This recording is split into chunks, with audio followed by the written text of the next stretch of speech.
Oh,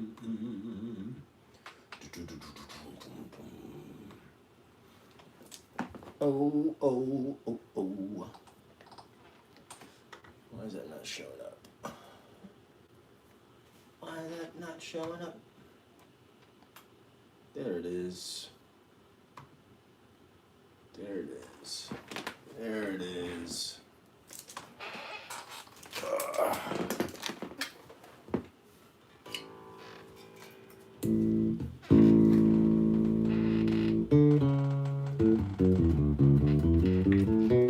What's up, y'all? What's up? What's up? What's up? What's up?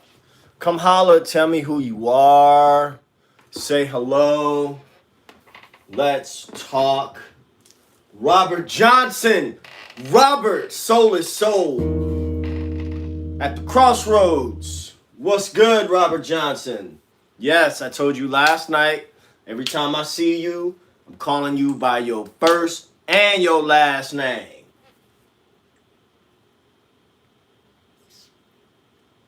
Right on, Brock. What's up? Welcome, welcome. Hey, the Broadway Saiyan, my man 40. What's up, baby boy? What's up? What's up? We in here talking bass. Brooks, yes, yesterday was a rough day, man. Yesterday was a rough day. 421 is always a rough day. That's the day, you know, I don't want to say that's the day Prince died. I want to say that's the day that Prince transitioned. What's up, Ryan? Oh, right on, bro. You was watching my stream at 4 a.m. last night? Look, guys, I think most of you guys are subscribers, but I'm going to do the spiel anyway. For those of you who might not be, you all know my name is Ted and I talk bass. That's what this channel is mostly about. This month, been focusing on the music of Prince. I may make that a thing, man. I may just honor Prince the whole month of April every year going forward from now on. But if you have not subscribed to the channel, go on and do that. Hit that bell icon so you never miss a groove. But we're just kicking it today, man. We're just kicking it. We want to, you know, if you have bass questions, and if you wonder why I keep looking over here, it's because it's easier for me to see the chat on this screen. I'm waiting on a new mixer to come. Brooks, do you think those tuners you have will fit on the Sire? I think so. These are hip shot tuners, and I think they will. I don't see why they wouldn't. Which Sire do you have?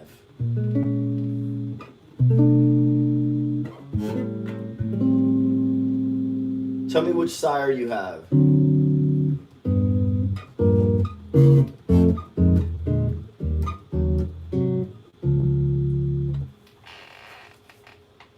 I don't want to get on your nerves by talking too much, but it would be awesome to jam with you someday. Ryan, you would not get on my nerves, my friend. You would not get on my nerves. Talk to me. Talk to me. And it would be a pleasure to jam with you also. Sire V7. Yeah, man. You know, I put that video out about getting rid of my Sire, but the Sires are dope basses, man. The Sires are really cool basses. But then I came across this Marco. Ever since Brown Mark put out the video a few days ago,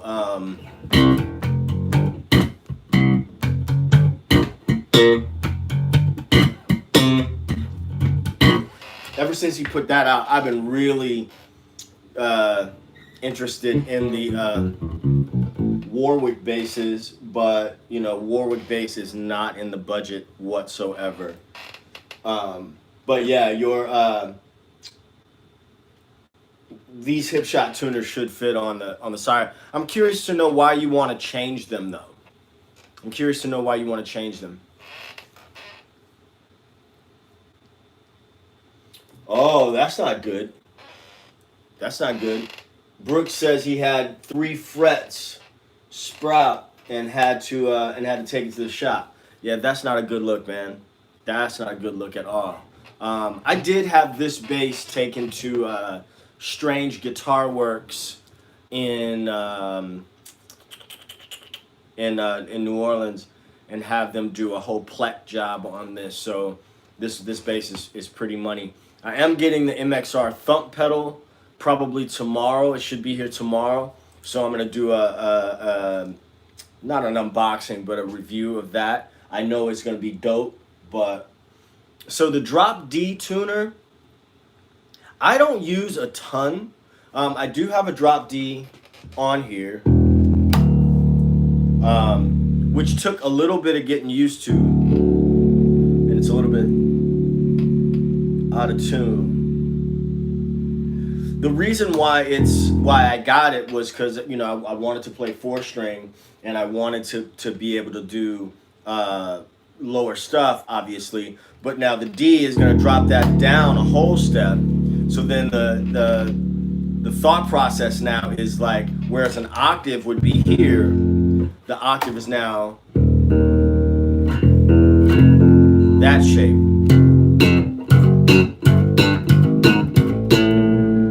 So that takes a little bit of getting used to, but you know, it helps on. So this F, what would normally be an F, is now an E flat. So, but like, let's say we're playing a song like Superstition.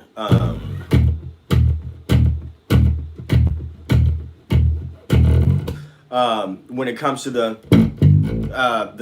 second part, see, I'm already thinking.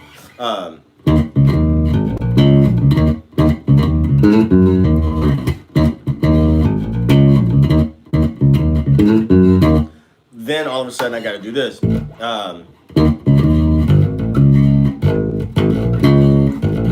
got to go up a whole step.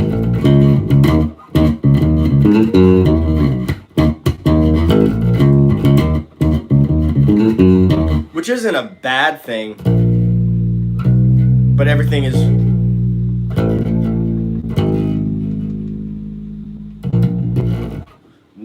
now shifted up a whole step.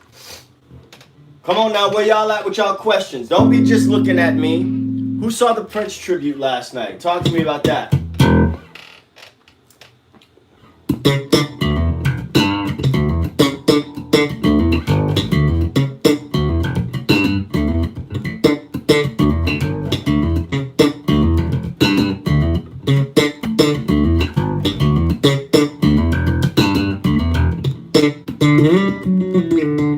I think you should do a lesson strictly on harmonics, natural and artificial.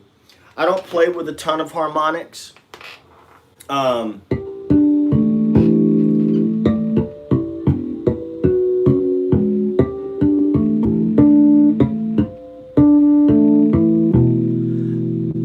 rarely play with harmonics, but when you are to get them, the clears are going to come out on the 3rd fret,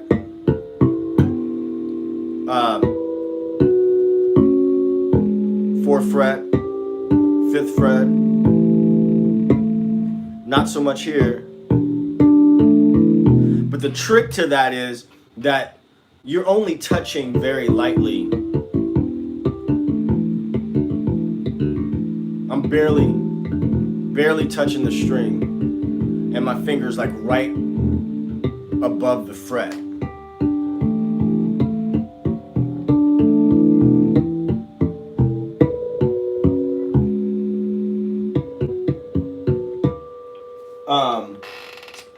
I'm sure there is. I don't know one. Know of a book. I'm sure there's one out there though. Artificial harmonics you can get. So what I'm doing right.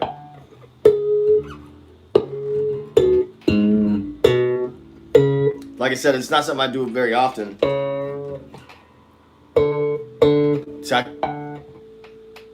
seems to come out a little bit better when you're closer to the bridge. But I'm pinching the string with this finger, and then my thumb is sort of almost muting the string at the same time, or my thumb is touching the string at the same time.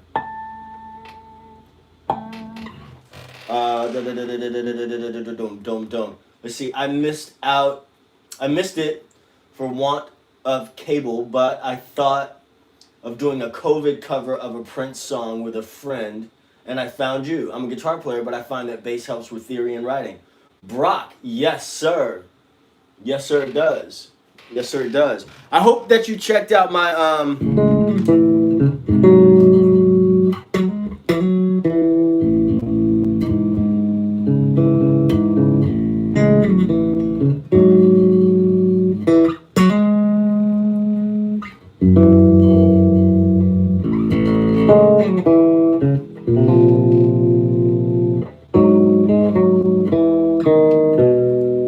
Sometimes It Snows in April.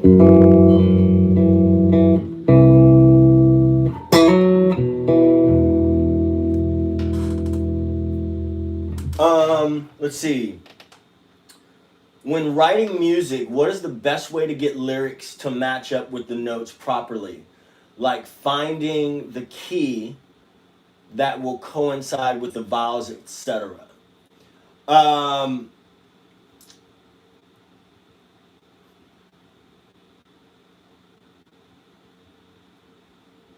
don't know that there is a best way. If you sing, you'll find keys that work for you, and gosh, there's a book I'd like to recommend, and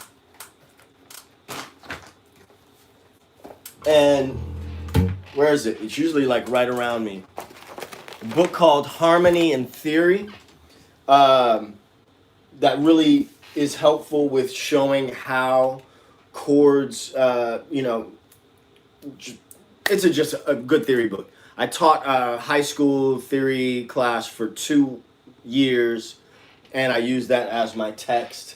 But I don't think there's one way to do that. That's a big question.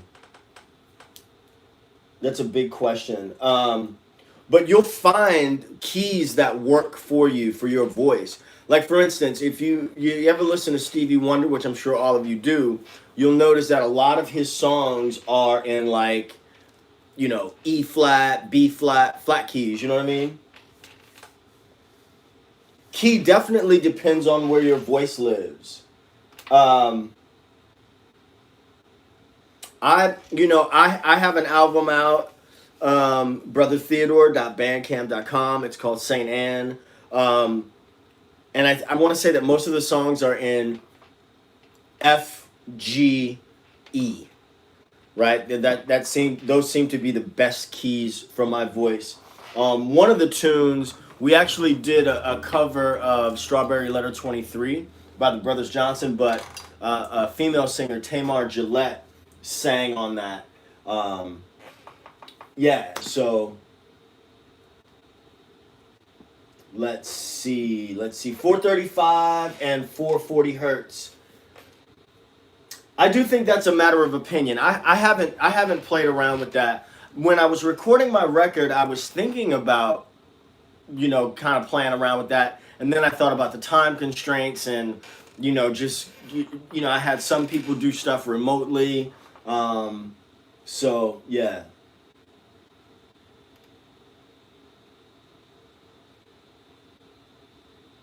My Quest, what's good?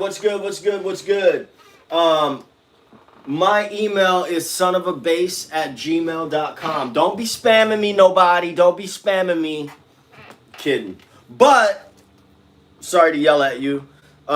If you go to sonofabass.com, I would love it if you signed up on the mailing list.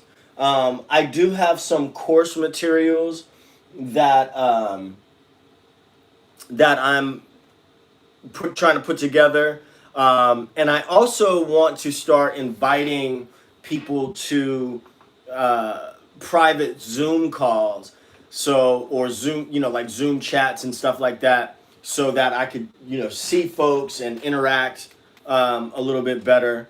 One of the good things about this whole coronavirus thing, I know that sounds weird, but I like to think that there's good in everything, is that I've been able to, get more comfortable with doing live streams and talking and getting connected with people, and I like seeing some of the same people all the time, so that's cool. I see 25 people watching right now. Welcome, welcome, welcome. If you guys are not subscribed to the channel yet, please come on in and subscribe. My name is Ted and I talk bass. This channel is all about tips, tricks, and tutorials, mostly tutorials for the blue-collar bass player. I will tell you guys a story, though, since you aren't so very talkative, because somebody was asking me, Brandy, there's a song, and I was trying to think of the song, Brandy, and it just escaped me. I was gonna sing a song. I knew a girl, they called her Jazzy. Her name was Jasmine or something. They called her Jasmine. Every time I saw her, I would yes, the OJs. I would sing some jazz lick. I don't care if she was across the street. I would just yell out some jazz lick. Okay, so Fleece has a question. So I'm going to, everybody say hello, Brandy. Everybody welcome Fleece. Be nice, be good neighbors. Welcome Fleece. Every time I see Fleece's name, I think about, you guys ever watch Lock Up Raw, the documentary? After we're done, not right now, look up Fleece Johnson. It's the funniest thing. It's the funniest thing ever.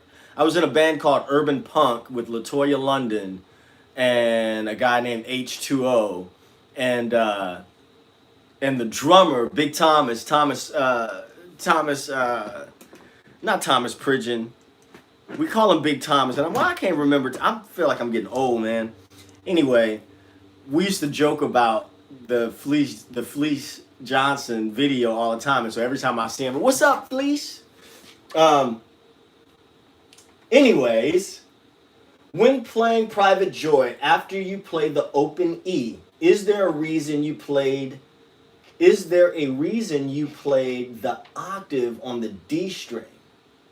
It seems like the E and the A string would be less movement. That's a great question. That's a great question, Fleece. I'm sorry I gave you such a hard time just now.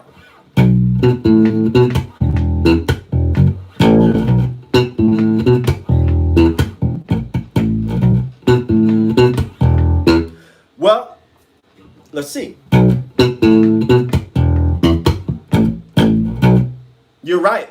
It is less movement, and there's absolutely no reason why you can play it that way.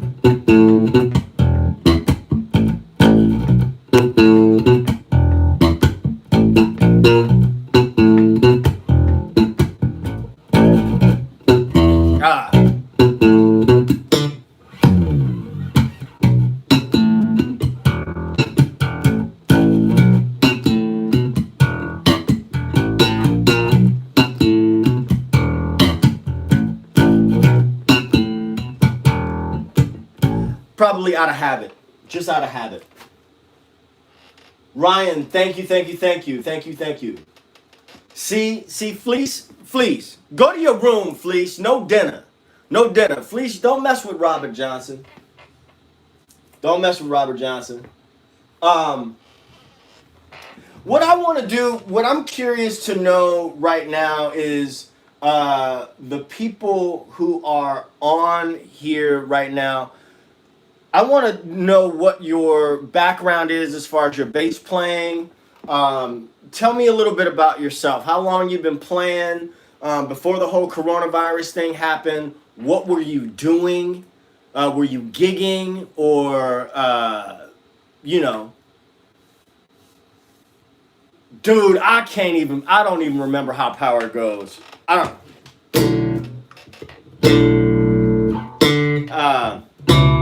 don't even remember how it goes.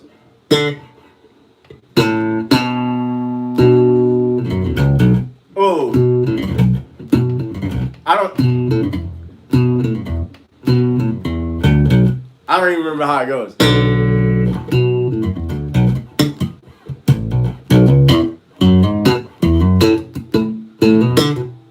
I don't remember how it goes. I don't even remember how it goes. I'd have to shed that again. I'd have to shed that again. So this shows you how long Brooks has been associated with watching this channel. Power by Marcus Miller was like the first YouTube video I ever put up in like 2006. I don't remember that song at all. Yeah, you caught me off guard, but you know I keeps it 100 here, baby. I keep it 100. There's songs that if you don't keep them up under your fingers, they are gone. They are gone. For real. Brock Miller, only been doing bass for about a year, largely Hendrix-influenced guitars, was playing in the 80s style pop band, then stuff went dead. Day job is for a school district, so I ain't starving. I feel it. I feel it. I feel it. God bless you, working with the youth. Not the youth, the youth. I also want to, come on y'all, Brock ain't the only person here. 23 people. There's 23 people in here. Brandy, is still learning in stages, not gigging yet, but a couple of my mentors are trying to get me to though. Brandy, I think that's one of the best ways to improve. If not, just go out, don't go out there and just throw yourself in the deep end, but bass is such a supportive instrument, a foundational instrument that the only way that you really get the experience of it is when you are driving the bus with a drummer. You know, I know, you know, we see a lot of YouTube stuff and Instagram stuff and like that. And these children nowadays, like every day there's another like 10-year-old that's coming out that's just like killing. I don't know what it is. Brandy, if you're so inclined, I have a book on Amazon called The Blue Collar Bassist, How to Get Gigs and Be the Kind of Player That Everybody Wants to Hire. One of the things I talk about in that book is, for instance, going, I don't know what area you're living in, but going online, looking up local cover bands in your area, right? 9 out of 10 times, every band is going to have a song list on their website. And that'll give you an idea of songs that you should start trying to practice and learn. Not only because they're functional, you know, their repertoire, right? But it's like songs that everybody's going to play. You know what I mean? So you could be able to go anywhere and play. When I'm from New Orleans, I grew up here in New Orleans, but I moved away to the Bay Area where I lived for many years. I lived in the Bay Area 26 years, but I would always come back because my mom is here and I have family here. Every time I visited, I brought a bass with me and I would sit in, blah, blah, blah, blah, blah. And my mom, for those of you who don't know, my mom, I moved back to New Orleans because my mom is sick. She has dementia. And so here I am back in New Orleans kind of dealing with that thing. I was here for a couple of weeks to see about her right at the onset of her disease, and I sat in with the BB King. Well, no, I got a call from someone to play a gig with the BB King All-Stars. And these were guys I'd never met before, but I knew all their material, which eventually led to a gig with the BB King All-Stars because they knew I could just walk in and play the stuff, you know. Can't believe, so yeah, I mean, I don't know. I rambled a little bit. I'm sorry. I tend to do that. No, you know, I'm reading the purple. I'm reading this book right now, and I'm really struggling to get through it just because I'm a slow reader. I'm a really slow reader, and doing this whole coronavirus thing, it's important for me to like get out, and I don't know, you know, but I'm gonna get to it. My grandmother has Alzheimer's, and yeah, man, it's tough, man. It's tough, and I'm sorry to hear about your grandfather. Um, I'm not the primary caregiver. I'm not going to talk too much about my mom just because you know, I'm not the primary caregiver. I'm an only child, so it's tricky. It's tricky. It's a complicated situation.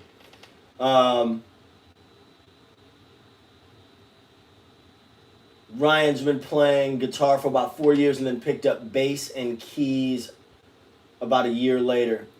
If I had to do it all over again, I would have spent a lot more time with the keyboard early on, because no other instrument has harmony laid out on it like the keyboard does. It's the old school where you were on the hook for knowing changes, turnarounds, and stuff like that. So you just falling. Yeah, I mean, and that's one of the reasons why my channel is the way that it is. Where I do like little quick tutorials and stuff. I don't do PDFs at all.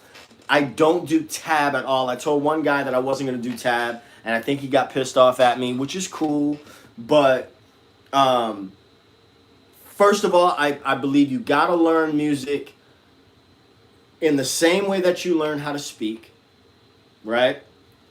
I think YouTube is a great resource, but for all of the best YouTube teachers and stuff like that, I think that nothing beats you sitting down with the instrument.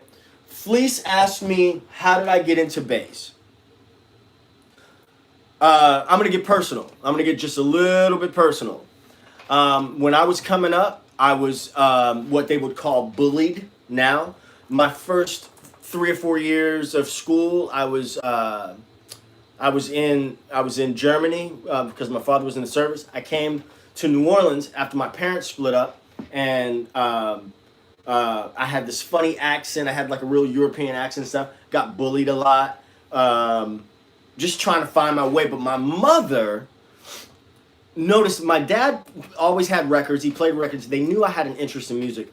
My mother would buy me records. Like I'd get an Easter basket with like a chocolate bunny and records. I remember one year I got like Yarborough and Peoples, Don't Stop the Music, and Gap Band 3 in the same Easter basket. But my aunt, maybe even that same year, my dad's sister, we used to live next door to each other, uptown New Orleans, near St. Charles. And she gave me a bunch of 45s. And in that stack of 45s was Uptown by Prince. Brooks, thanks for the super chat. Anybody else want to leave a super chat?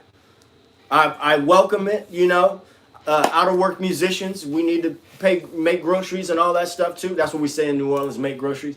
But anyway, so it was just something about the bass frequency and being able to feel that I really dug. And it wasn't, you know, at the time I wasn't, and I'm still not, I wasn't into a lot of showboaty type bass stuff.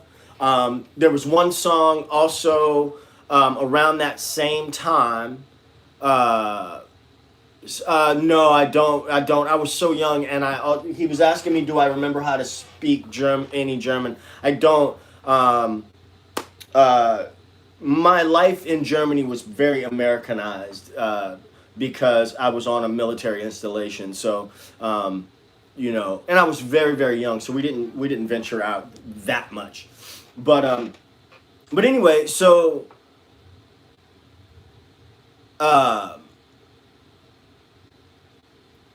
Yeah, I mean that's what kind of brought me to bass. And then I was saying that there was a song called Radio. Some of you guys might remember this. Radio by the Reddings. I don't want to play it because YouTube will then give me a copyright claim and then block the video in some places. But on the B side of that, and I don't remember how to play it. Speaking of harmonics,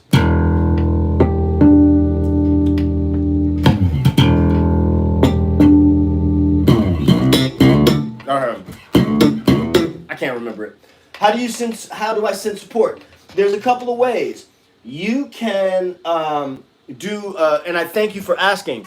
You can do a super chat down there in the bottom. You'll see a little dollar sign where you can show support that way.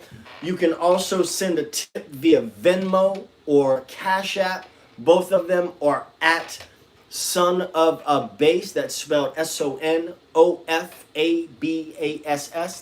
SONOFABASS. Son of a Bass. I'll tell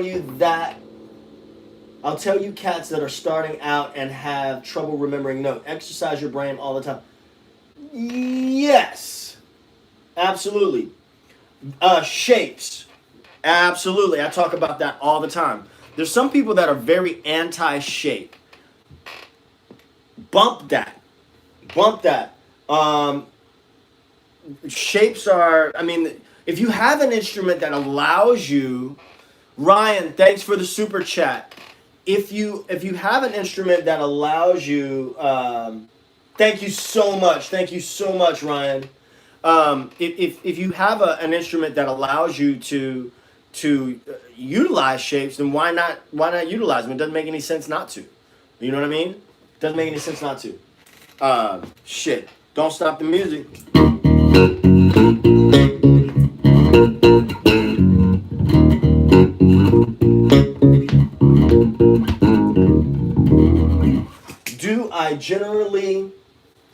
Do I generally think in notes or interval? Jeff's Batesman, what's good? Welcome.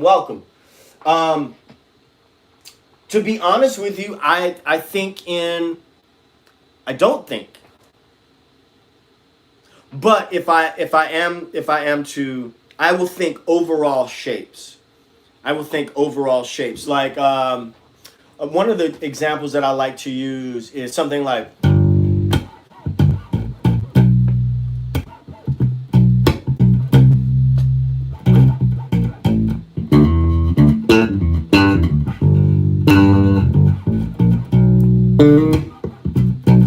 I see the key of G major.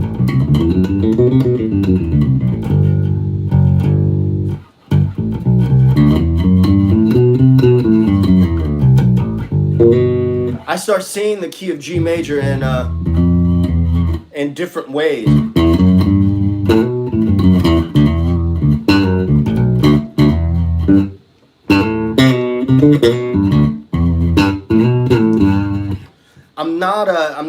I've never been like a very fast player, like running up and down the neck and stuff like that. But like if I were, let's see,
okay, sorry, I got in my own feelings there for a second.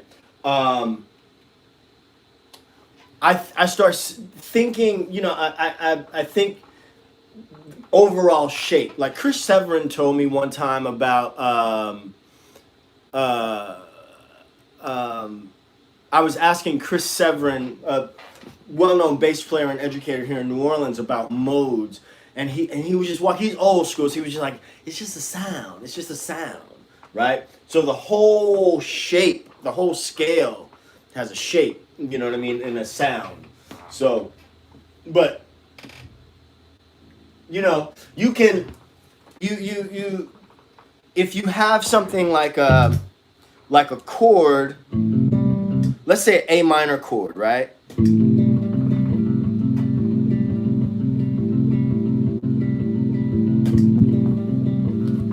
That's kind of a whack loop, but so no, I'm not gonna do that. Hold on a second.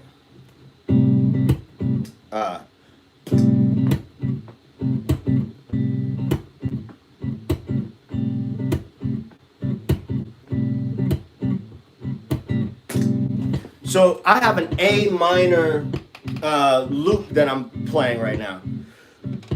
Music theory tells me that a minor chord could be a 2 chord, a 3 chord, or a 6 chord, right? Now we're just talking diatonic harmony here. A 2, a 3, or a 6. Now I could think about the A minor, let's say, as the 2. What would A minor be the 2 of? It would be the 2 of G.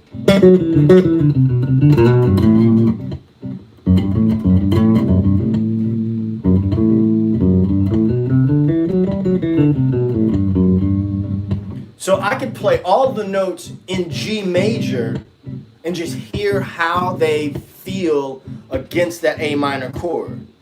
G being the flat 7 of A minor 7.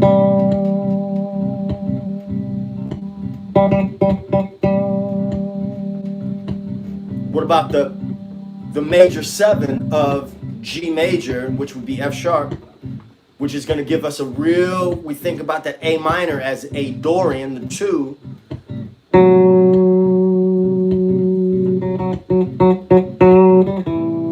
That's going to give us a certain feeling. There's the 6 of G major.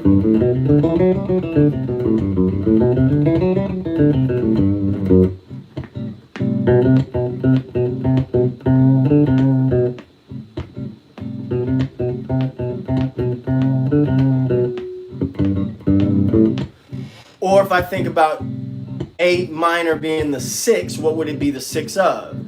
A minor would be the 6 of C.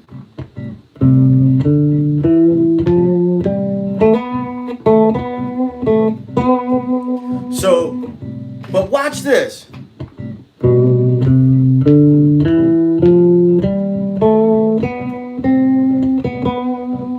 There's the 7, the B, which is the 2 of A, but the 7 of C, right?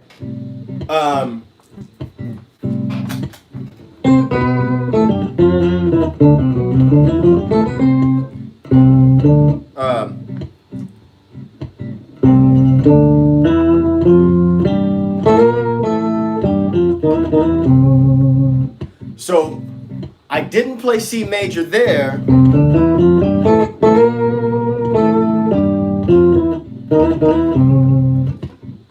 If I didn't play C there, C major, then I'm thinking about this B flat. Then what key am I? If I'm playing B flat now,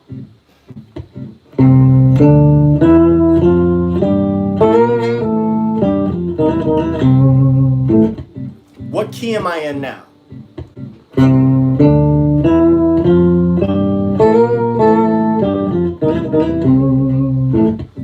And we know that sounds like Parliament, right? What key am I in? This is going back to the conversation about shapes. About shapes. So, anybody know? Somebody talk to me. That's 28 people here, y'all. Too quiet. Don't be just looking at me. All right, check it out. This is what I'm going to do. C major. Nope, there's no B flat in C major. There's no B flat. So I looked at the A minor as Dorian. So if I looked at it as Dorian, what key am I in? G. If I look at it as Aeolian, I'm in the key of C. So Dorian being the 2, Aeolian being the 6. Now there's 3 minor chords in a major scale. So if I play B flat, what key am I in? I'm going to get a very unhealthy beverage when I come back. Somebody have an answer. I'm sending you to your room with no dinner. Fleece and Robert Johnson and Brandy.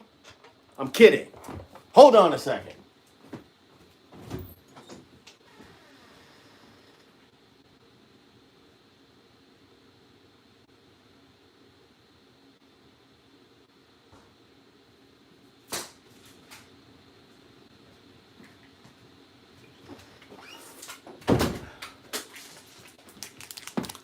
And I'm back. And I'm bouncing no answers. Brandy. Brandy. No Brandy. No Brandy. Jeff's Basement in the key of F. So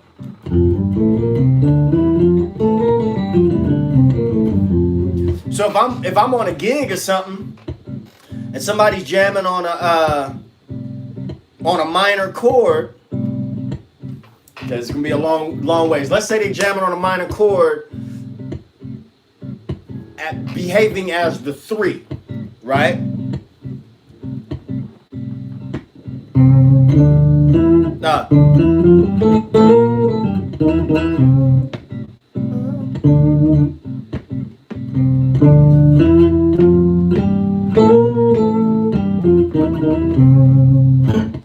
So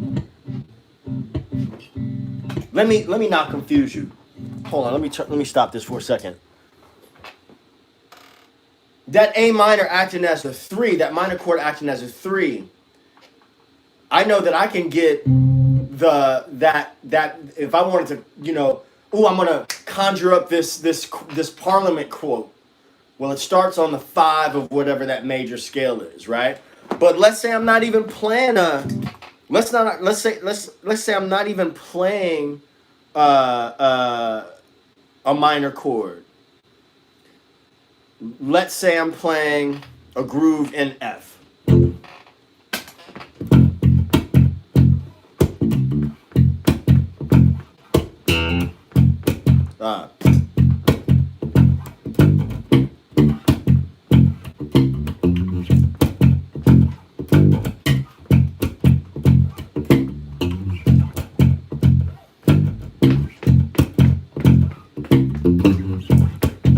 I forgot where I started that groove from.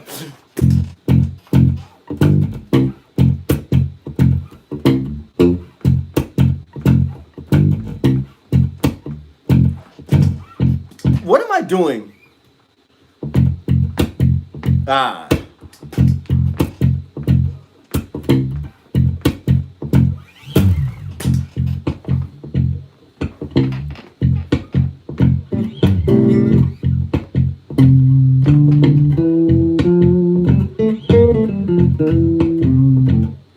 It doesn't sound the same over the major. But if I'm playing A minor, any of those things, I could quote that. Is what I'm saying. Whatever's in that minor, that dominant chord is gonna work in conjunction with that minor chord. I didn't make any fucking sense just now. Let me go back to the original loop.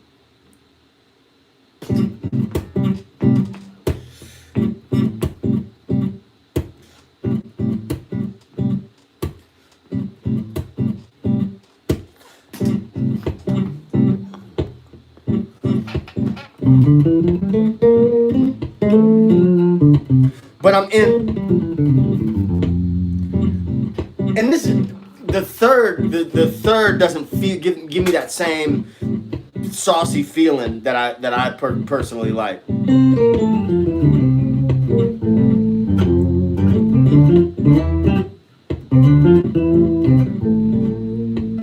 There's that A minor acting as a 3. there's another minor chord from the same scale, D minor.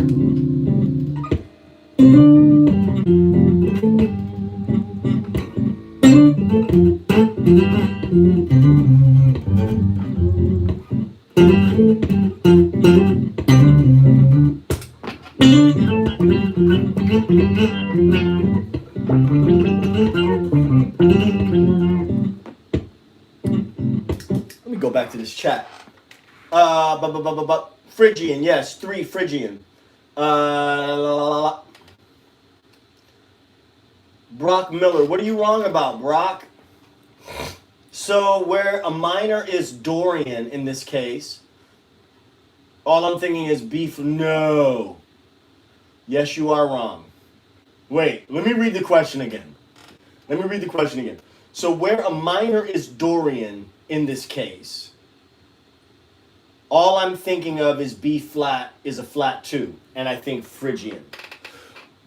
Take out the first part you said about the B flat. Take out the part you said about the... Okay, so let's compare what these things look like. So if, I'm going to go E minor. E minor,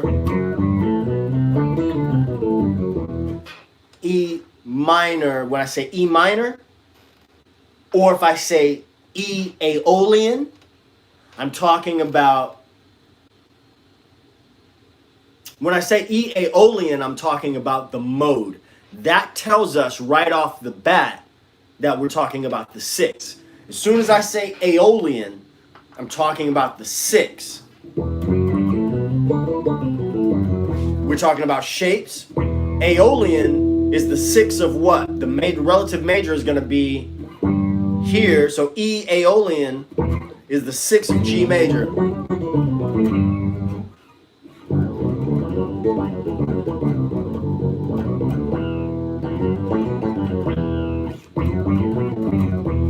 Aeolian has a root, major 2nd, minor 3rd, perfect 4th, perfect 5th, flat 6, flat 7, and of course the octave, right?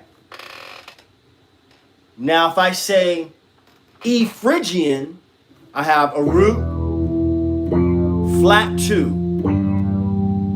a minor 3rd, perfect 4th, perfect 5th, flat 6, flat 7, and an octave. So the only difference between Phrygian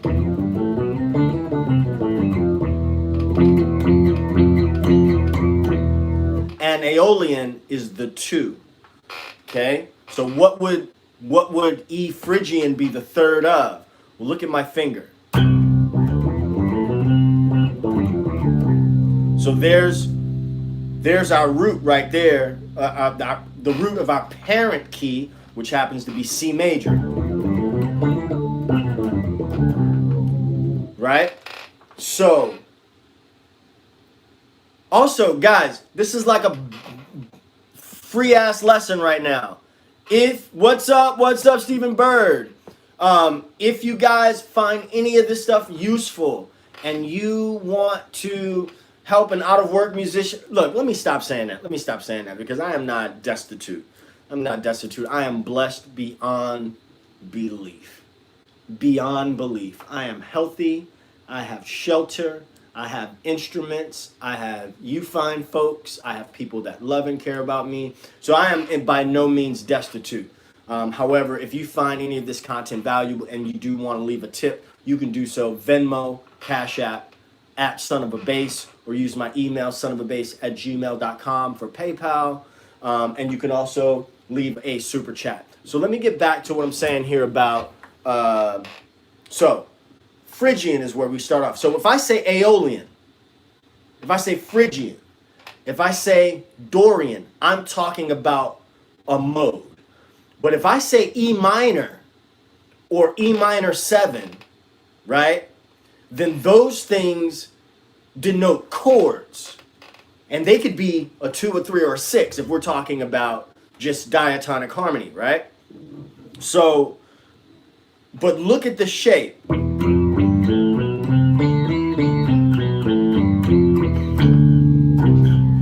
Now it only feels like C major because I ended on C major. But now it feels like Phrygian because I ended on E Phrygian. I ended on that E.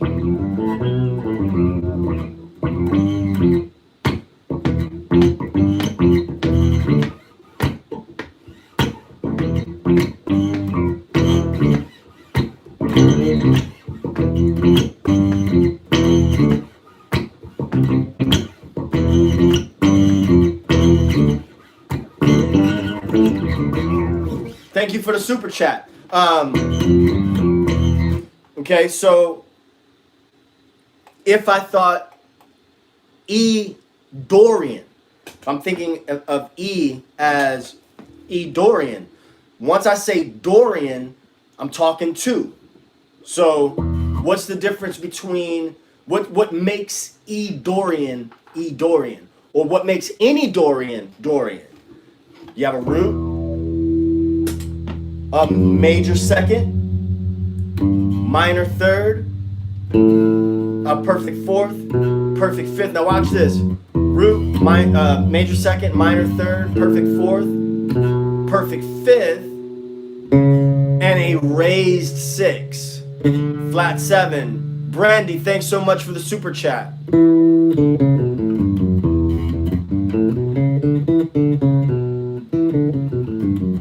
So, what does this get you? What does this get you? What would you do with this? What would you do with this? Hang on a second. Let's talk about what you would do with this kind of information. You are quite welcome, Brandy. Thanks for chiming in. Thanks for hanging out. Hang on a second. I'm going to pull up a synth. Somebody yell out a letter between A and G. Yell out a letter between A and G. The first letter gets the key. The first letter gets the key. Somebody type B. Okay, B. B. Hang on a second. Hopefully I have a B synth in here somewhere. Okay, we'll go B. And right now, all I'm going to do is play a B major synth. It's just going to be a pad. It's just going to play B major. Okay?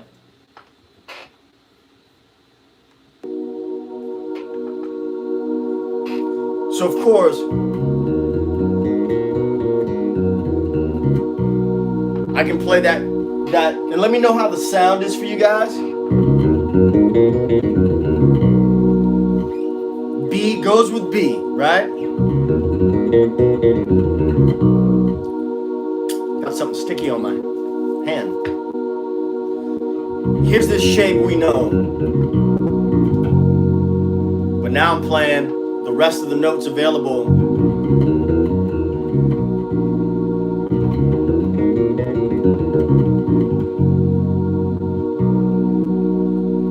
But let's deal with the minor chords. So what are the minor chords in the key of B? We've got D flat minor, or C sharp minor.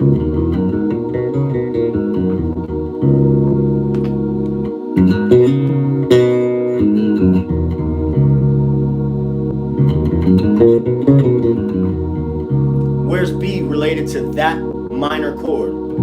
It's right there. It's right there. So we're talking about shapes. Important question. For Brooks, I'm gonna do this for Brooks, y'all. I'm gonna stop everything I'm doing so I can answer Brooks' question, because Brooke got a question. I don't even know why I'm doing that. I'm trying to get my Kevin Hart on. These are event 2020s that 2, 3, and 6 can be minor. We're gonna get there. These are event 2020s that I got out of a settlement for a motorcycle accident that I had years and years and years ago. 2003, I had a motorcycle accident, 50 mile an hour, dead stop, guy T-boned me, and I essentially walked away from that accident, and the CHP was like, you should be paralyzed from the waist down. So when I say that I am blessed beyond measure, I am blessed. Anyway, So, what's the 2 chord of B? C sharp minor in San Leandro. How you know, Fleece? Did you hit me? I've probably told that story before. It's like my testimony, if you will. Where's 3?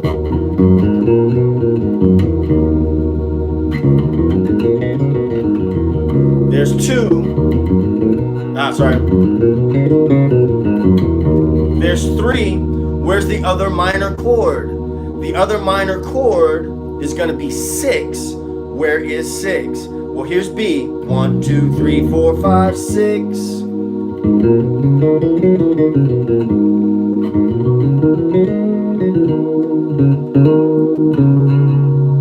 So, if you were grooving or if you were soloing or whatever, and you just wanted to explore, like let's just say just the minor chords, the minor tonalities in that. And I'm not a big soloist. I'm not a jazz guy or anything like that. So, but I think I know what I'm talking about with this. So, I just like the way the poke sounds.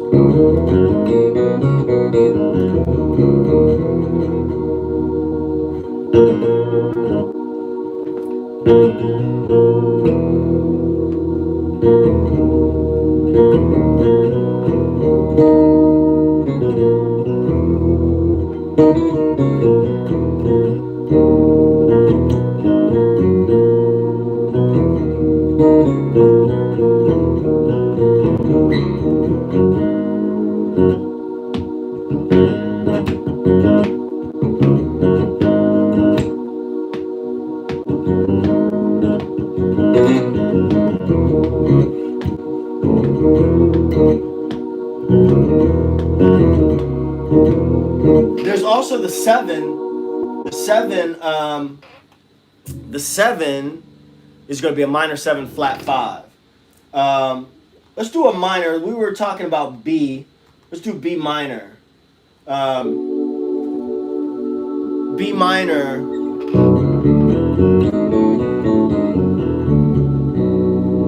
That's B minor behaving as B Dorian. So Dorian is the 2 of what? Tell me in the chat. B minor 7. Dorian. B Dorian is the 2 of what? Come on, y'all. Quick. Brock Miller said A, but he said A to an... Okay, Jeff's Basement. A.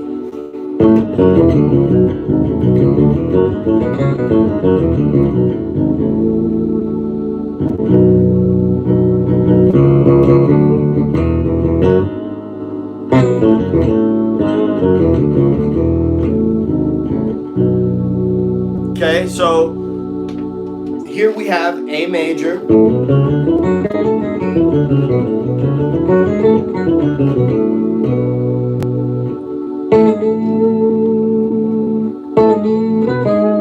That 6 is what gives it that character.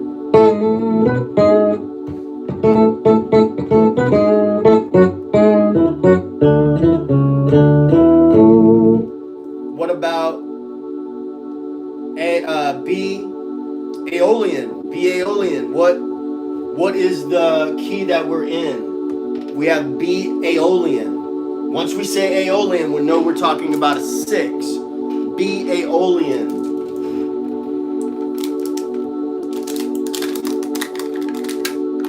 Somebody holla, don't drink Monsters. I'm usually drinking water, but today I need the Monster. Come on, y'all. B Aeolian. B Aeolian. Not E. D. D. And remember, when we say Aeolian, we're talking about... When we say Aeolian, we're talking about the 6.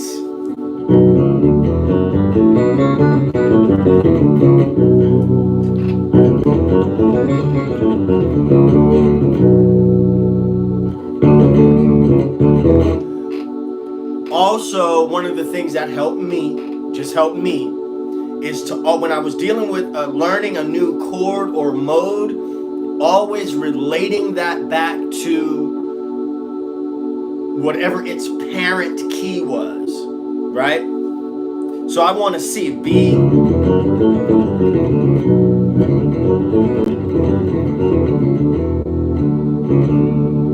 I want to see where the parent key is. So I know now in relationship to B Aeolian, the major, its parent key, or the root of its parent key, is a minor third above it.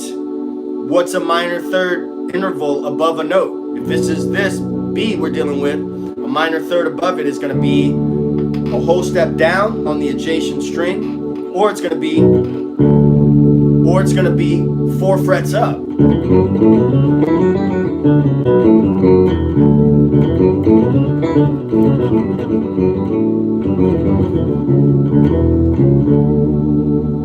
Diana, what's up?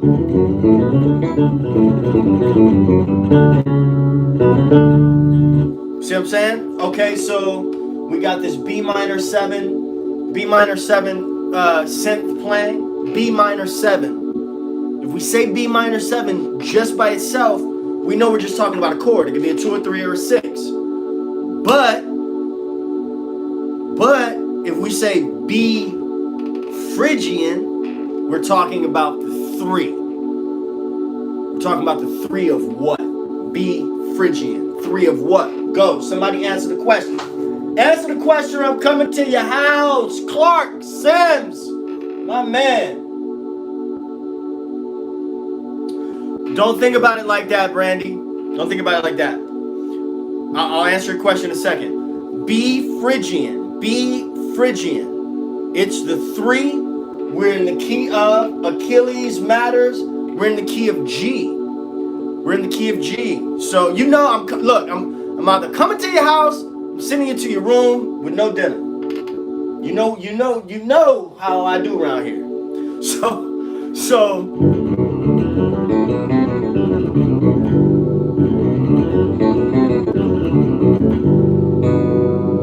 we're talking about G major.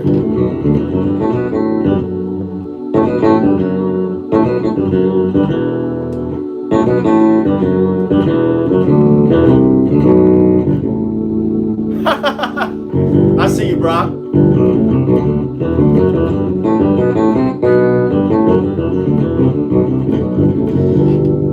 So, if I'm thinking Phrygian,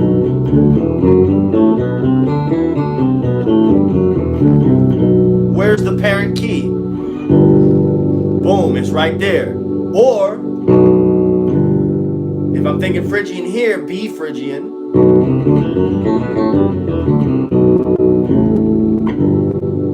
start seeing all the shapes within the scale. See what I mean? Or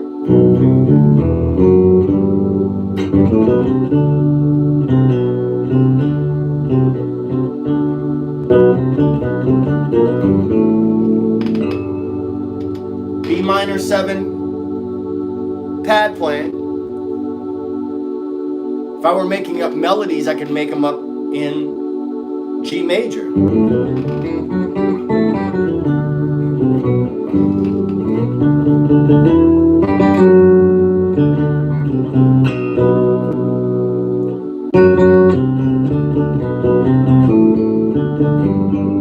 Or any other mode in G major, right?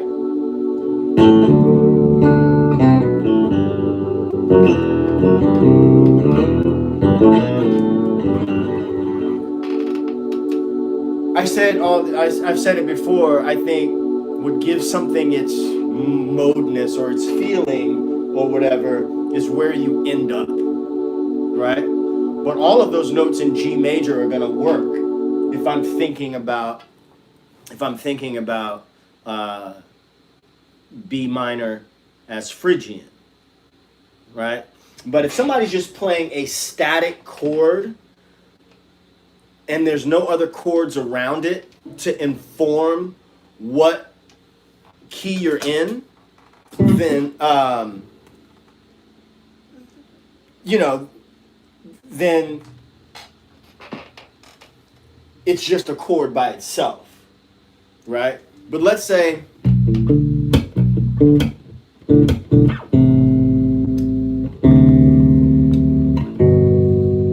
what key am I in now? I'm playing B minor, A minor, D7, G, F sharp minor, playing A minor, D7, G, then I'm gonna play F sharp minor.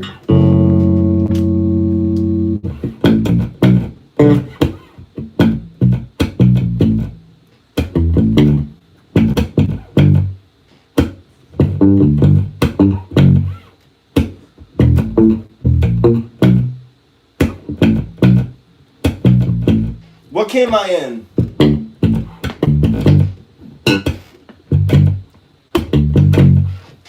What key am I in, y'all?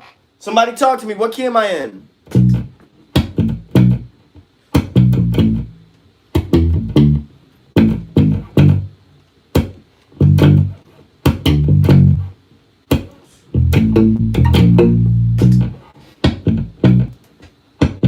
That D7 gives it away right there, right there. You see that dominant 7 chord? Every chord has a function, a job to do, and the dominant 7 always brings us back to 1. The dominant 7 is going to say is the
Okay, enough of that.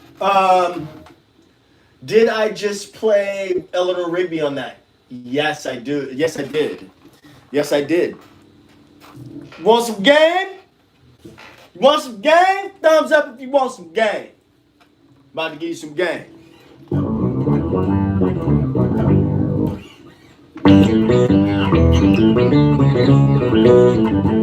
And I played, so here's the key of, I played, where did I play?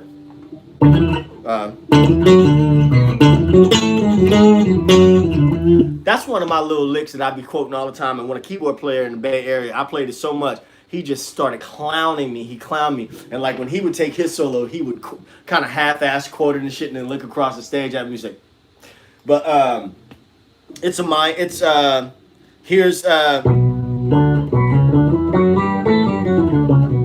there's B Phrygian or B. What I just played. Okay, I played a note that was not in the scale.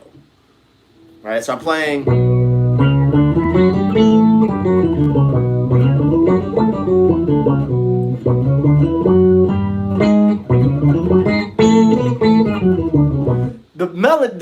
melody for Eleanor Rigby is really a Dorian melody. So if I think about it like...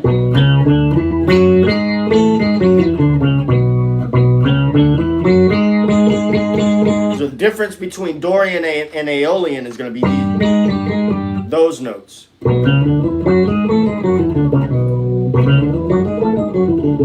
That's Dorian. Y'all see what I did? Dorian. I'm sorry, Aeolian. Dorian.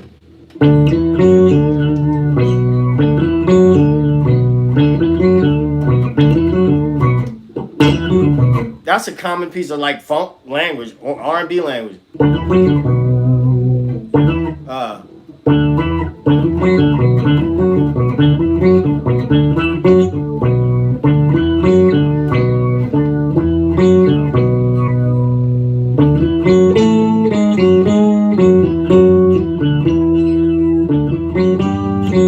Ooh, then that's back to Aeolian.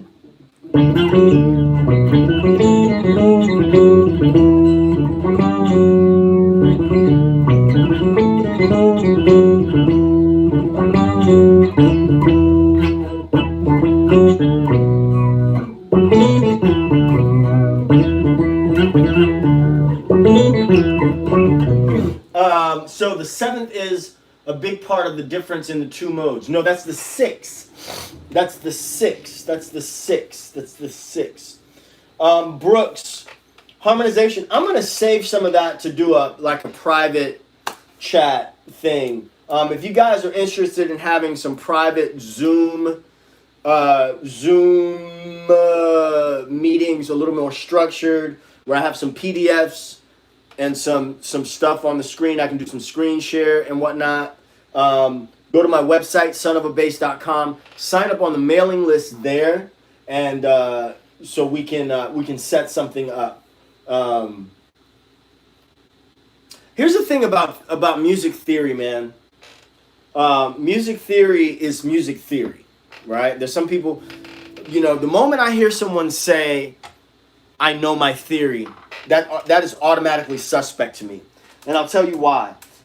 Because I think music theory helps you to talk about music or talk about musical ideas and share musical ideas succinctly, but it's music theory for a reason, because it's theory, right? It's not music facts, it's music theory. Now, there are some things that are factual, for sure, but if you're talking, especially if you're just doing like pop tunes and stuff like that, you are going to talk about diatonic harmony a lot. A lot. If you're getting into songwriting, there's some different things that you want to, there's different things that you want to be able to understand. If you're talking about songwriting, right? Because these chords are like, there's like a box of crayons. If you take just 7 notes, right, and of a major scale, each one of those notes builds a chord or a scale. Each one of those notes has a function. Each one of those chords has a function. And I'm thinking of an example. I'm going to plug my own record here for a second. I have a song on the record called "The Space Between." It's a very melancholy song. You guys are going to have to suffer through me sing for a little bit. I won't sing the whole song, but the bridge. So the chorus is New Orleans, New Orleans, why don't you? I can't even hear my I've been blasting my ears out. If you want, I'll take the light on. It's in the key of F. I am having a hard time hearing pitch today. It's in the key of F. In the bridge, I go to B flat, which is the 4.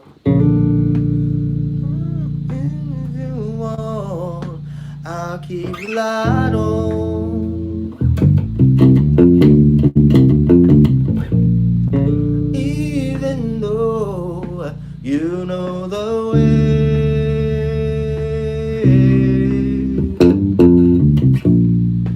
Girl, while you gone, keep your side warm. You went to A minor there, hoping that one day, two, maybe one day you'll stay. Went to the 5. Now, the 5 would normally bring us back to 1, right?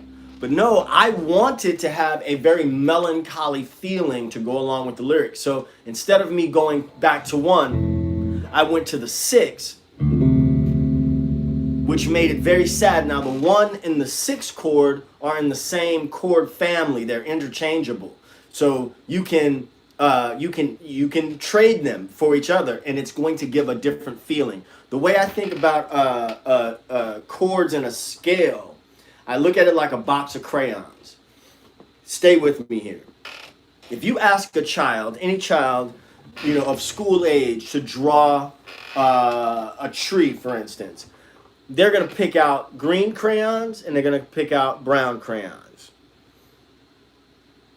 As that child grows, observes the world, and looks at things in a different way, and you ask them, draw a tree in, say, the fall, then they are going to probably pick out some green, some brown, maybe some yellow, maybe some red, as they start learning.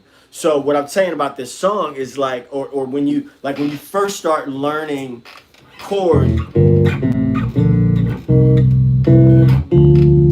and you're like, okay, that's great. They sound cool because they all go together. But now, how can I start putting them in a certain order in order to purposely invoke a certain feeling? Right? But go check out the song. If you're interested, go check out the song. It's on my record. Saint Anne is the name of the record. It is on all major platforms. Brother Theodore is the artist name. The name of that song is called The Space Between. Let's see. What are we talking about here? I think theory is only important when there's a problem. I don't know about that. I don't know if I agree with you there. Theory just helps you talk about, get through things quickly. And especially, I was doing a gig at Fat Cats on Bourbon Street 3 nights a week before all this stuff happened. 5-hour gig. And one night I get a call from Eddie Christmas. He says, hey man, can you go do a country gig down the street on Bourbon Street? Beautiful thing about New Orleans. You just music. So I walk down to Bourbon Street and I do this country gig. And thank God I had one, I got ears. 2, the singer was really good at, calling out numbers. And I was like, if you can call out numbers, we can get through this. And right down by his waist, I sat this tiny stage. I sat right on the side of him, and he called out numbers. You know what I mean? The whole time. So, 3-hour gig, right? No problem. You said that the 6 is in the same family as the root. Yes, the 1 chord and the 6 chord are in what they call the tonic family. So they are interchangeable. It's like the 5 and the 7 are in the subdominant family, meaning that both of those chords, the 5 chord and the 7 chord, both serve pretty much the same function. They are unstable chords, and their function is to bring you back to 1. Like, that's what their job is to do. The 7 is a lot more tense sounding. It has more tension than the 5 to bring us back to 1. Let's see. What is Fleece talking about? I know April is Prince month. Can we do P-Funk? Yes, we can. Absolutely. Your approach to thumping and plucking with 5-string, the same as thumping and plucking on a 4-string? Absolutely the same as thumping and plucking on the 4-string. It's just an extra string. Like, don't let it, it's just an extra string.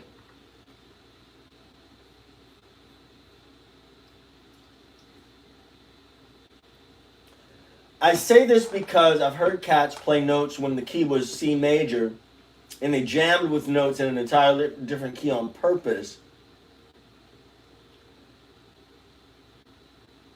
but they made it groove. So man, you can make wrong shit groove.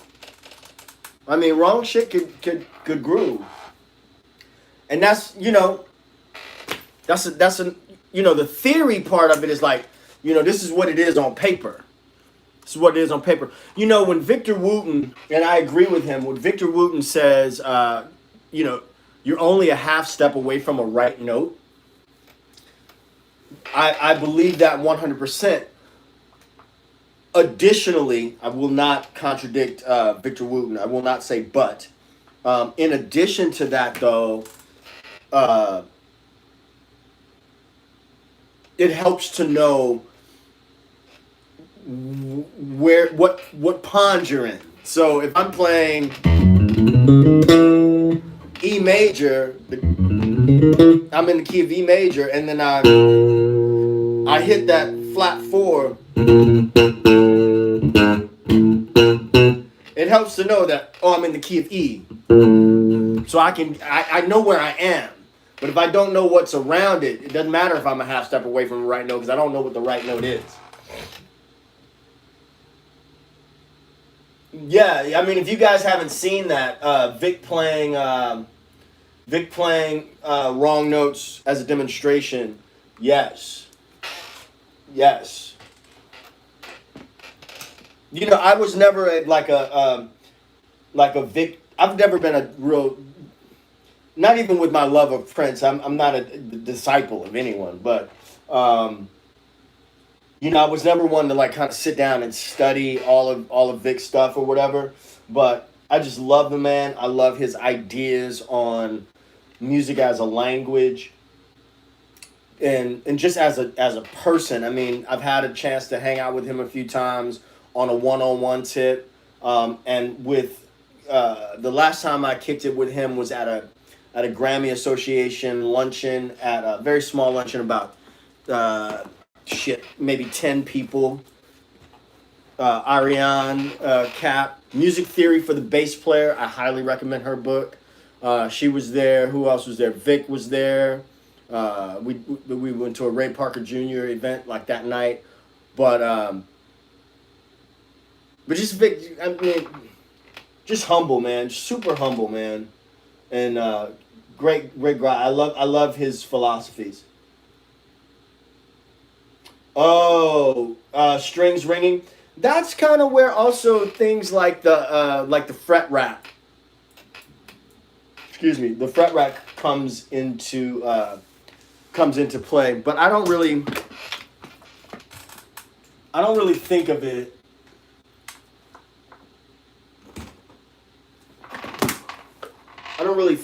Let me see. How am I approaching?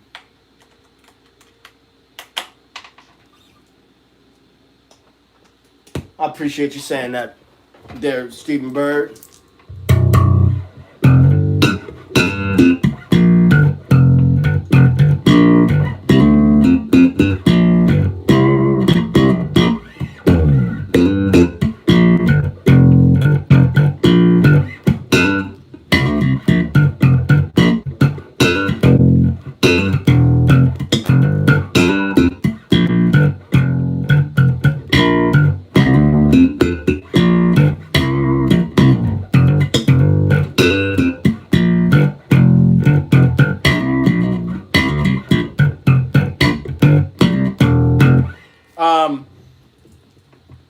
See what's happening with my thumb there?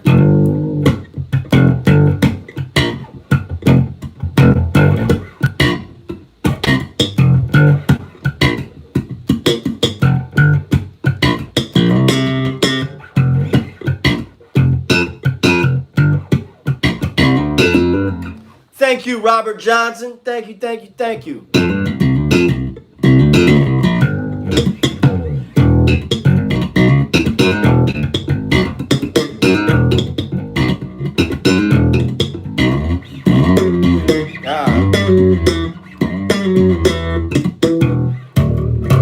I'm not looking at it any differently. I haven't played this bass in so long.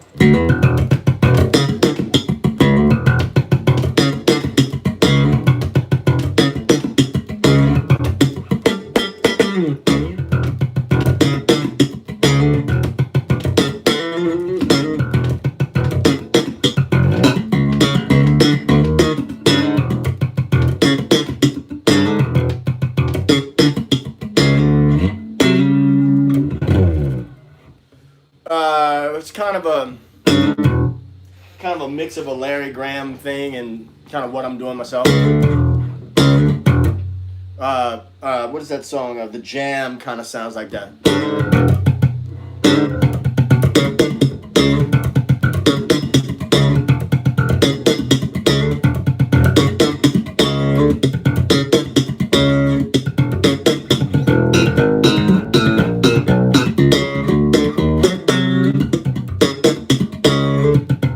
Something like that.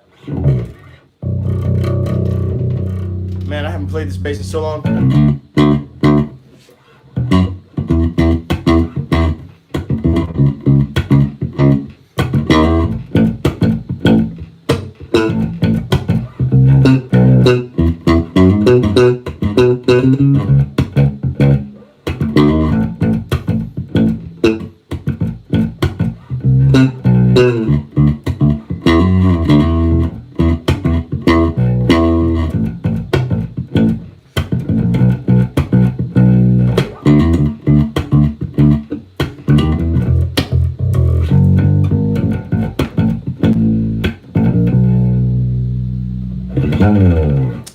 G.E. Brown, what's good? Muting. Are you talking about palm muting? Are you talking about palm muting?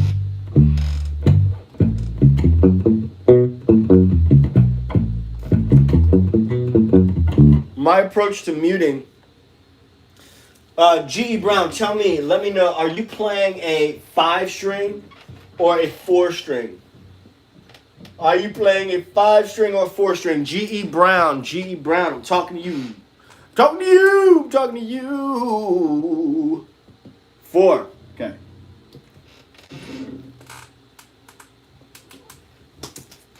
I'm making a mess here. All right, let me show you something. Let me show you something. Let me tell you something. I'm born here. Right on, I'm born here. Right on. My pleasure.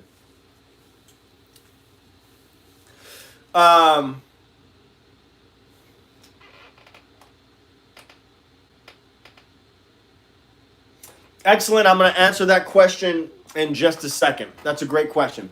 So, muting. First off, if you let's isolate just the plucking hand for a second. I'm going to get real close. Let's see. Can you guys see my hand good? I think you can. All right. So when I am ascending strings,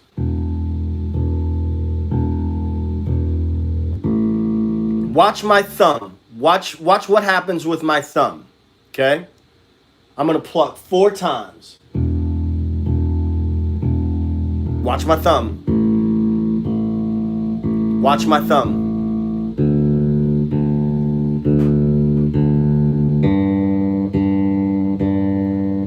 So peep this. Ladies and gentlemen, again, as I say always, you know I love you guys. If you are finding any of this helpful, okay, I usually charge $50, well, before this whole pandemic started, $50 an hour for a lesson.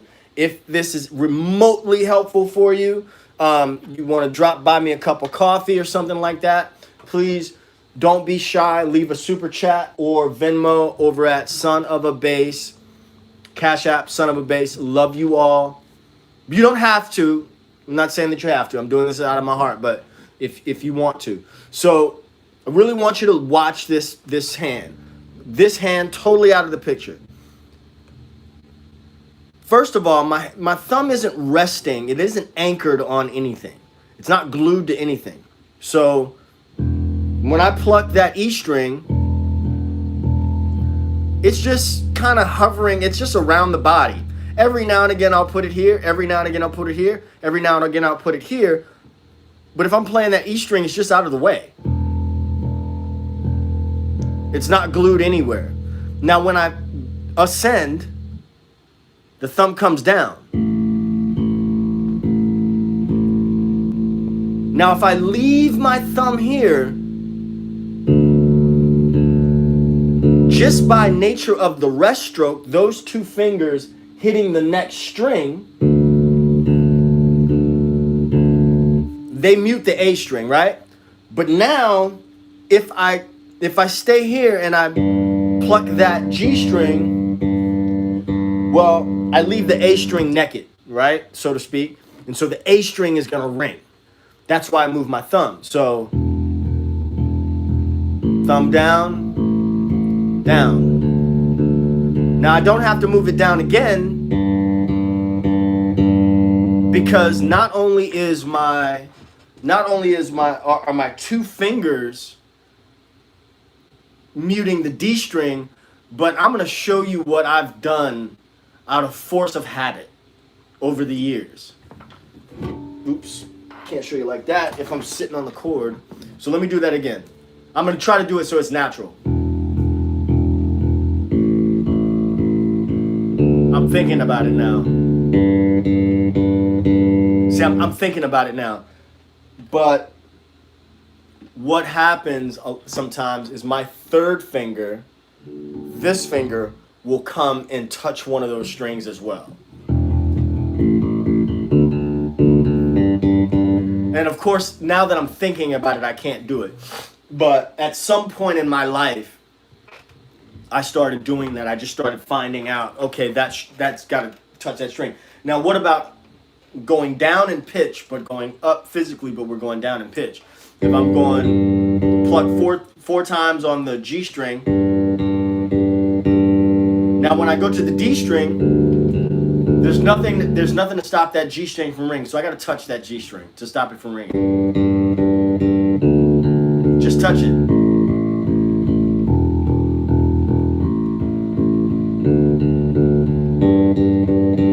This is one of those exercises that some people just don't want to do, right? They just don't want to do it. And then they wonder why, you know. But, and it's not something that you have to do forever. You know, it's something you put in your warm-up. Thank you so much, Kane. Thank you so much. So, excellent. How does it work in New Orleans? You get called for a gig from a manager, one of your friends, club owner, paid after the gig, blah, blah, blah. Okay. So, what's tomorrow? Tomorrow's Thursday. I may not go live tomorrow. If I don't go live tomorrow, I'll go Friday. But what I really want to do is do a private Zoom thing. So, I'm going to be sending out maybe something on the email list. You guys got to holler at me or go sign up at sonofabass.com. Sign up on the mailing list so you get that info. On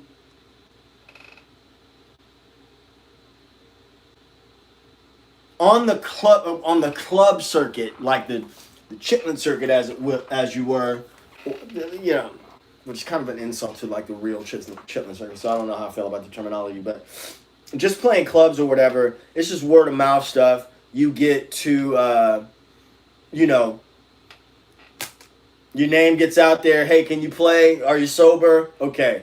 So if you're playing on Frenchman Street, you know, you're getting paid at the end of the night. But Frenchman Street, with the exception of 3 clubs, I don't know how it's going to be after this whole coronavirus thing, but you get paid in tips, with the exception of 3 clubs where you have a guarantee. Those clubs you get paid at the end of, you know, the clubs where you get tips, you get paid at the end of the night. All those clubs on Frenchman, you get paid at the end of the night.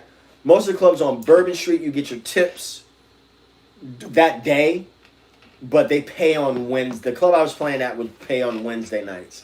When I was in the Bay Area, I did corporate stuff.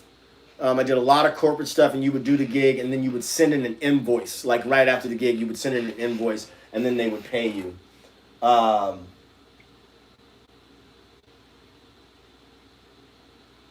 just entered a contest to perform? What are you talking about?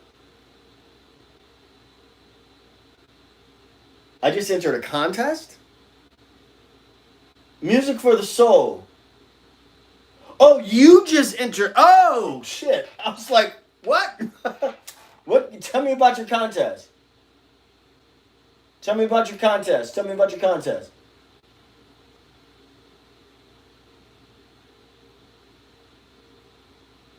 Anyway, I hope that some of you guys got your theory, some of your theory questions answered. Which one do you prefer? Are we talking about 5-string basses or 4-string basses? Robert Johnson. Robert Johnson, what are we talking about, bud? What are we talking about, my man? My man, my man, my man, my man, my man. Thank you. No gigs. A gig is a gig to me, man. Gig is a gig is a gig. I mean, you know, what back to I think Excellent's question.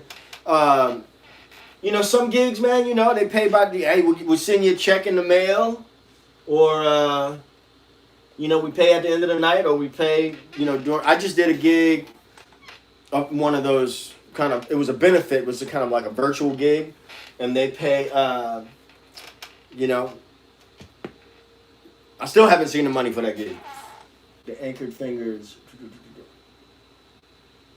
Yeah, it's for a gig is a gig, maybe. It's for COVID-19, and if I raise enough money, I get to play the Mercer game. Oh, dude, that's dope. Congratulations. Good luck. Good luck. Break a leg. I love it. I love it. I love it.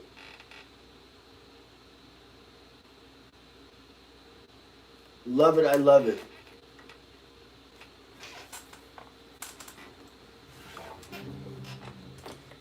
Y'all want to know the first song that I ever learned how to play on bass? Ever? First thing I ever played on bass that was considered a song. Somebody take a wild guess.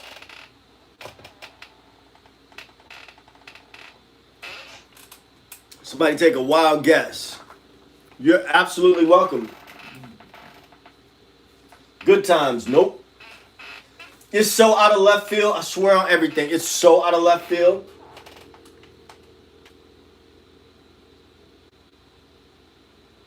Barney Miller, nope. Probably something Prince, nope. Under Pressure, nope.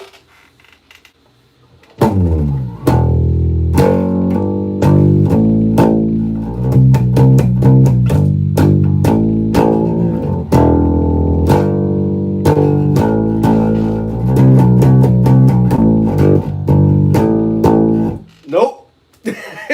It was Iron Man.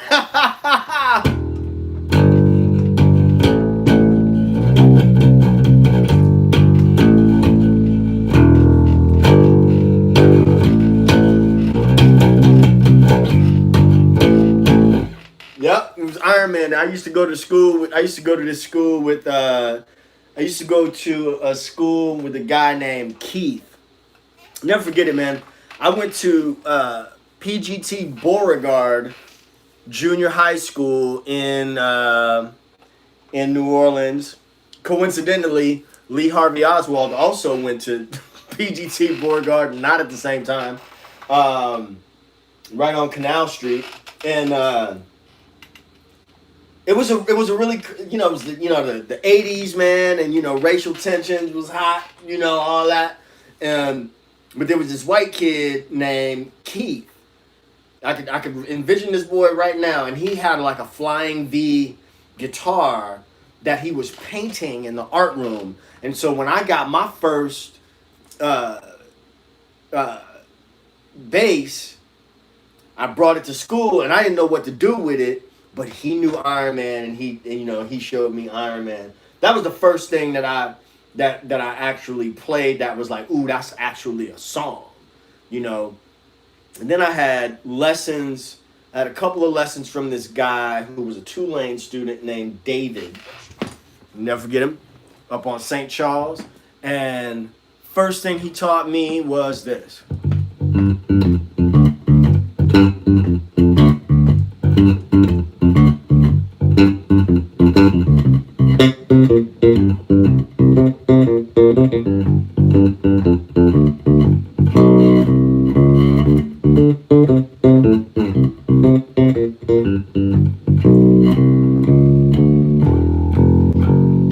And then when I was in like the 7th or 8th grade talent show, I got on the stage in the gym or in the like cafeteria.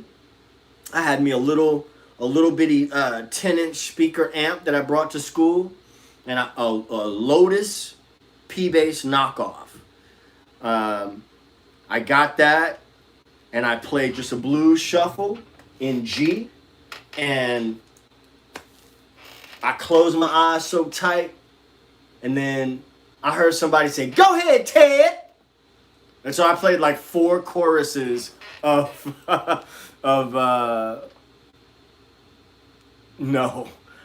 Verdi Nam special. You crazy, excellent. Yeah, and so then all right, Robert Johnson, I'll see you later, bro. Yeah, so that was like the first thing I did. First talent show was nice. But then, of course, I'm like learning. This is back to what I was saying earlier about. Somebody asked me last night, well, the 3 things you should learn on bass. First thing I learned was that's an out-of-tune instrument. If I play with that instrument like that, I'm going to be messed up. I'm going to be messed up, right? So the first thing I learned was, first thing this guy told my mom, he said, get him a tuner. Get him a tuner. Right? So I'm using my tuner right now. So first thing I learned was how to tune my instrument. Alongside tuning, let's talk about tuning for a second. For those of you who don't know, that's dope, Fleece. So I just tuned this G string, right? I know that string is in tune. Okay, according to the polytune, that string is in tune. So then I learned that the fifth fret of the adjacent string should match. And if I hear those beats,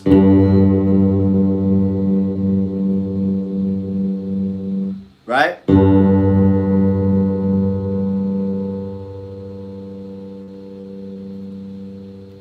When the beats get slower, I'm closer in tune, right? Do this, but then I learned how to do harmonics, and the harmonics let me hear better. And the harmonics, especially when I started gigging, would allow me to hear a lot better in a noisy situation. And one of the weird things that I do, tuning the exact same 4/5 string. This is one of the weird things that I would do if I couldn't hear, if I didn't have a tuner. Watch this.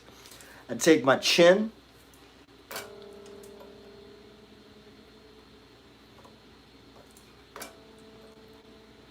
and I put my chin right on the bass, because through bone conduction, right? Through bone conduction, I can feel the vibration all the way up my ear.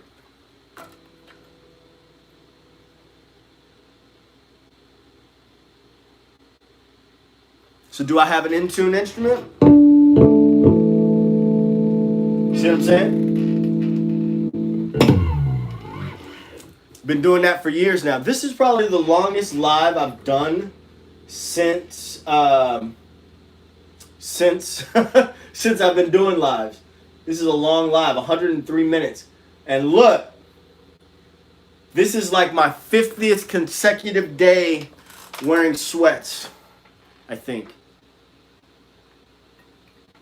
I'm not a big drinker. I'm not a big alcohol drinker at all. However, I do like Tanqueray gin and juice. That's a holdover from my youth. So when I am on a gig towards the end, if I ever have a drink, it's going to be a Tanqueray gin and juice. And I feel like I want one. I think I want one now. Thank you, excellent. Who's on my Mount Rushmore? Yeah, Purple Plus, Beethoven tuning. I like that. Apple Crown. Oh, we can tell when the hood folks get here. We can tell when the hood folks. Apple Crown. I'm just teasing.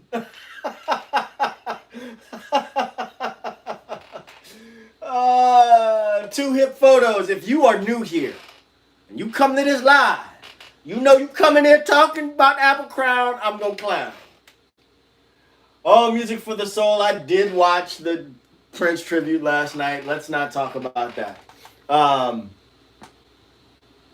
My Mount Rushmore of bass would be Prince, Brown Mark, Rhonda Smith, Larry Graham.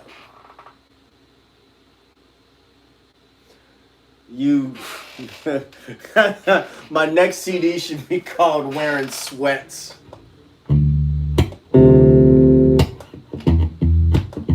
I'm wearing sweats. I'm wearing sweats. I'm wearing sweats, baby. I'm wearing sweats.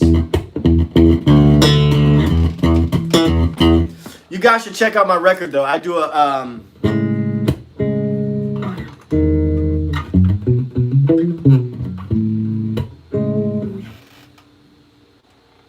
Oh, thanks, Two Hip Photos. Appreciate you. I do a bass and vocal version of Allison by Elvis Costello.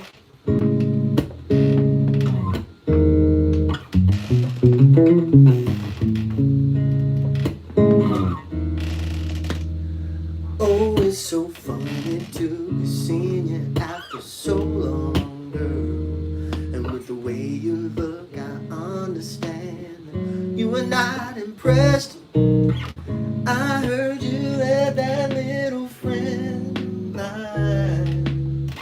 Where do you sell it? Yeah, my stuff is on Bandcamp. brothertheodore.bandcamp.com. But you should check out. I sound a lot better than I do now. Stephen Bird, what are you talking about?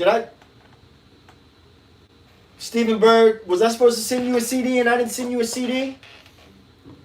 Don't you tell me that.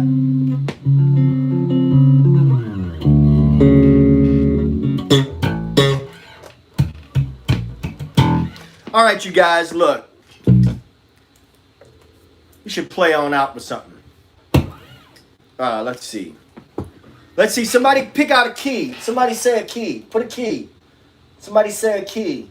First one gets it. Call out a key. You guys are slow, man. Call out a key. I know there's like a delay. E. Alex Wilson says E. I like the key of E.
Woo! I just played something out of control. Trying to hit the button.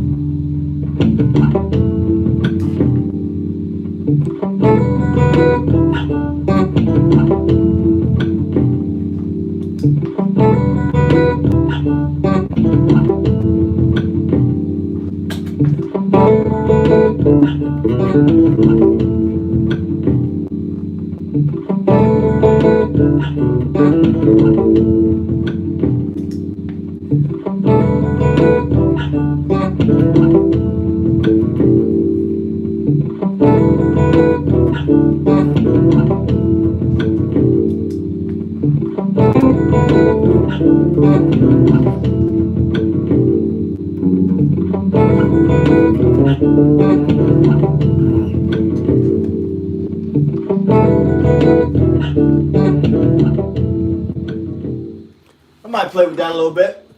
Alright, guys. Today was dope. With like hella exclamation points. Thank you, thank you, thank you. Listen to the groove. It says 50 days of when he sweats. 50 days of when he sweats. Hey, that sounds like a rap song. 50 days of when he sweats. I had to come up with something. Did I miss anything? Did I miss anything? Somebody asked me what pedal. I'm born here. Thank you for the super chat. I ain't seen a stimulus pedal. A stimulus check yet. Ooh, excellent and Bird. I'm sending both y'all to y'all rooms right now. No dinner. Brandy, if you're still here, Brandy, that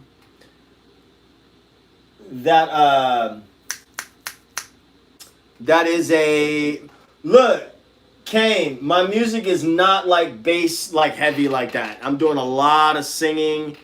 What's up, Aquarian Space? A lot of singing. It's it's more of a songwriter album. There's a lot of really good bass shit on there. Got Dr. Fink, Levi Caesar on there. You should check out.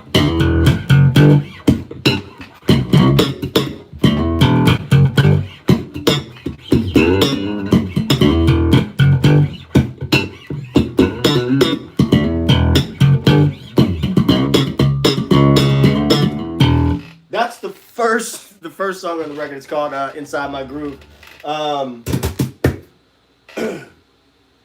I do have some physical copies. Here's the thing. I have some allocated that for some reason I'm still waiting to hear back from people who did Kickstarter stuff. We raised about 10 grand do that record. Thank you so much, Aquarian Space. And I want to make sure that I save the ones that I have for those people, just in case they come back and be like, where the fuck is my CD?